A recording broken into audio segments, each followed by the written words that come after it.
পূর্বরাত্রির ঝুম বৃষ্টির পরে সকালটা ছিল একদম শান্ত।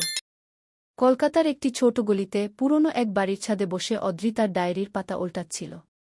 প্রতিটি পাতায় লেখা ছিল তার ও অব্রর গল্প। অব্র তার জীবনের প্রথম এবং শেষ ভালোবাসা। অদ্রি আর অব্রর প্রথম দেখা কলেজের এক অনুষ্ঠানে।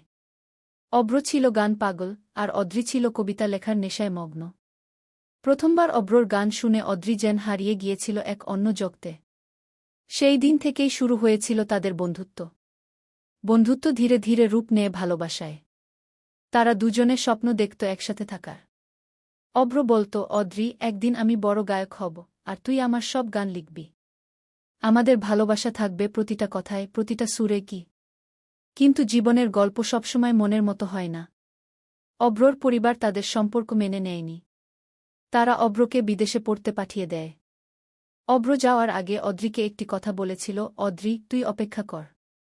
আমি ফিরে আসব, তোর হাত ধরে আমাদের স্বপ্নকে সত্যি করব। অব্র চলে গেল।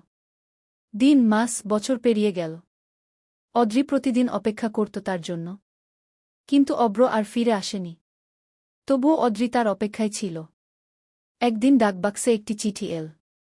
অব্রর লেখা চিঠি। চিঠিতে ছিল, অদ্রি, তোর জন্য অনেক স্বপ্ন দেখেছিলাম, কিন্তু সব স্বপ্ন সত্যি হয় না। আমার জীবন শেষের পথে। আমি তোর কাছে ফিরতে পারব না। কিন্তু তুই বেঁচে থাক, তোর কবিতায় আমার জীবনকে ধরে রাখ। আমি তোকে ভালোবাসি। অব্রও।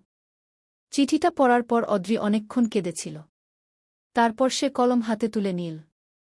সেই দিন থেকে সে তার কবিতায় অব্রকে বাঁচিয়ে রাখল। আজও পুরনো বাড়ির ছাদে বসে অদ্রি তার ডায়েরির পাতায় অব্রর গল্প লিখে চলে। অব্রর স্মৃতিতে, তার ভালোবাসায়। শেষ কথা, ভালোবাসা কখনো শেষ হয় না।